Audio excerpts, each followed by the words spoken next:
हरदोई की बेटी को इंसाफ कब?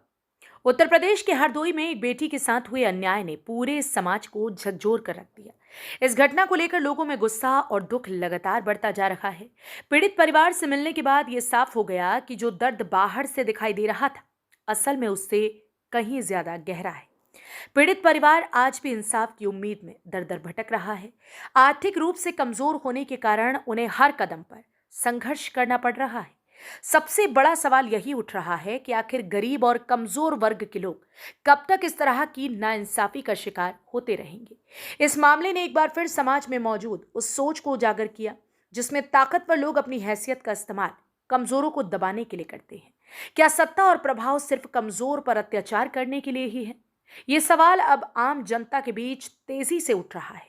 विशेषज्ञों और सामाजिक कार्यकर्ताओं का मानना है कि असली शक्ति वही होती है जो लोगों की रक्षा करे, उनका सहारा बने, न कि उनका शोषण करे।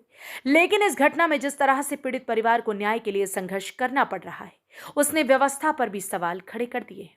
राजनीतिक स्तर पर भी ये मुद्दा गर्माता जा रहा है। समाजवादी विचारधारा से जुड़े लोग पीडी यानी पिछड़े, दलित और अल्पसंख्यक की एकता की बात कर रहे हैं। उनका कहना है कि जब तक ये वर्ग एकजुट नहीं होगा, तब तक इस तरह के अन्याय खत्म नहीं होंगे। संविधान में हर नागरिक को बराबरी और न्याय का अधिकार दिया गया है, लेकिन जमीनी हकीकत में यह अधिकार कई बार कमजोर पड़ जाता है। अब जरूरत है कि प्रशासन इस मामले में सख्त कार्रवाई करे और पीड़ित परिवार को जल्द से जल्द न्याय दिलाए।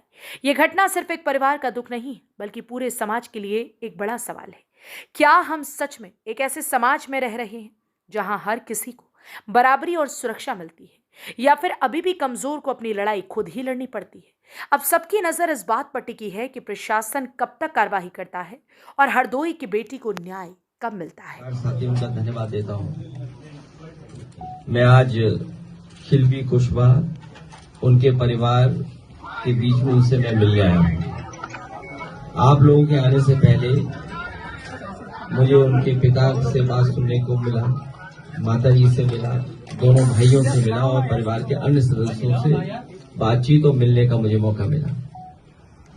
बहुत दुखद घटना है और ऐसी घटना की जितनी निंदा की जाए वो कम है। हमारे आपके लिए और इस परिवार के लिए, जो लोग सामाजिक है, उनके लिए बहुत बड़ा दुख है। हमारा आपका दुख तो कम हो जाएगा, लेकिन इस परिवार का दुख कभी कम नहीं होगा। आज हम और आप लोग इनका दुख बांटने जरूर आएंगे, लेकिन रह करके, और जब उन्हें याद आएगी अपनी बेटी की, तो बहुत ही दुखी रहेंगे लोग।